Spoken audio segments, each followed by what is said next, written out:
Have you ever stood in your own living room and felt the walls closing in?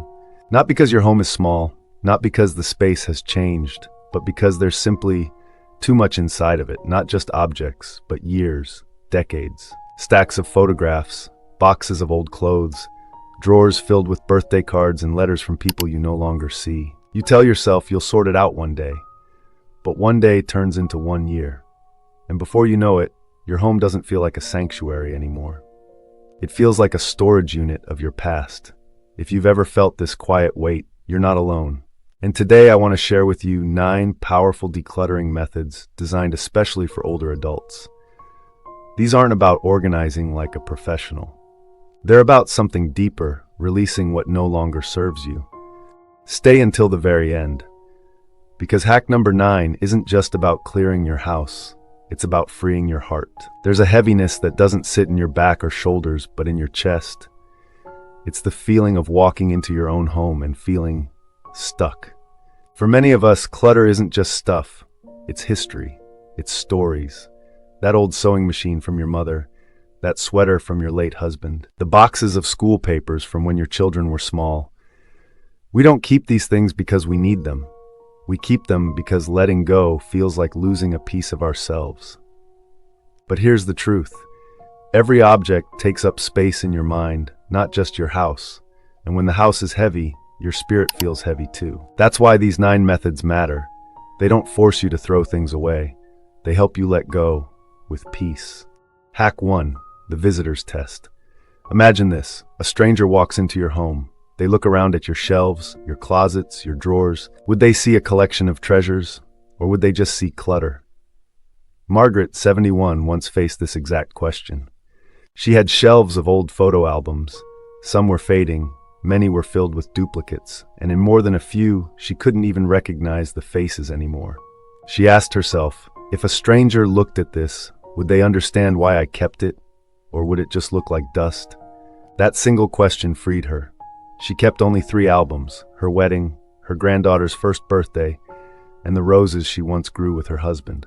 The rest, she recycled, and for the first time she felt lighter, because she realized memories don't live in paper, they live in the heart. Hack 2, the emotional compass.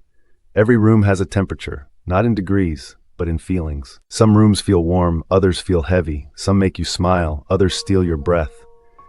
Take a notebook, walk through your home, and for each room write down one word. Bedroom, peaceful.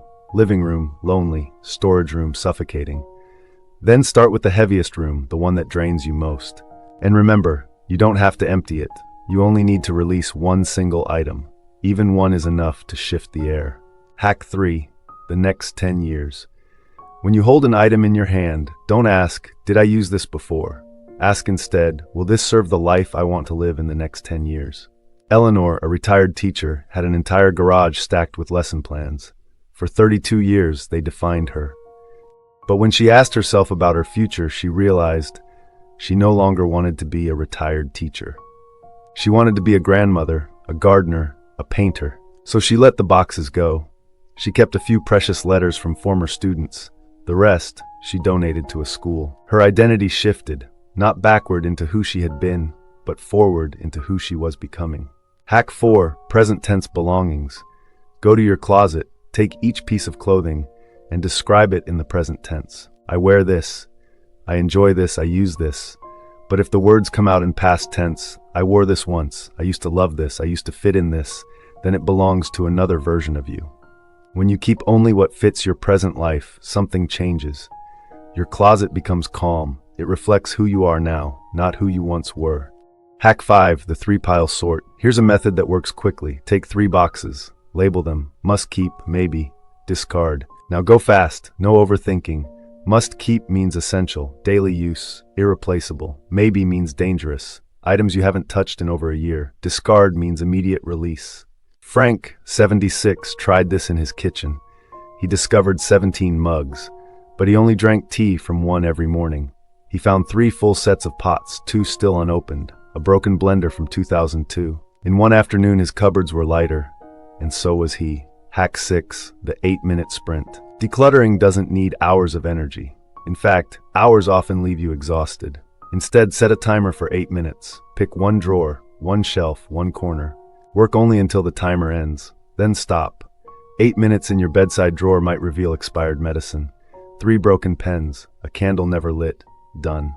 Another 8 minutes in your living room. Suddenly, 3 dusty throws and a pile of unread magazines disappear. Each small sprint builds momentum, without draining your spirit. Hack 7, the true cost of clutter. Many of us keep items just in case, but here's the truth. Keeping them costs more than replacing them. That bread maker you haven't touched in 12 years, it isn't saving you money.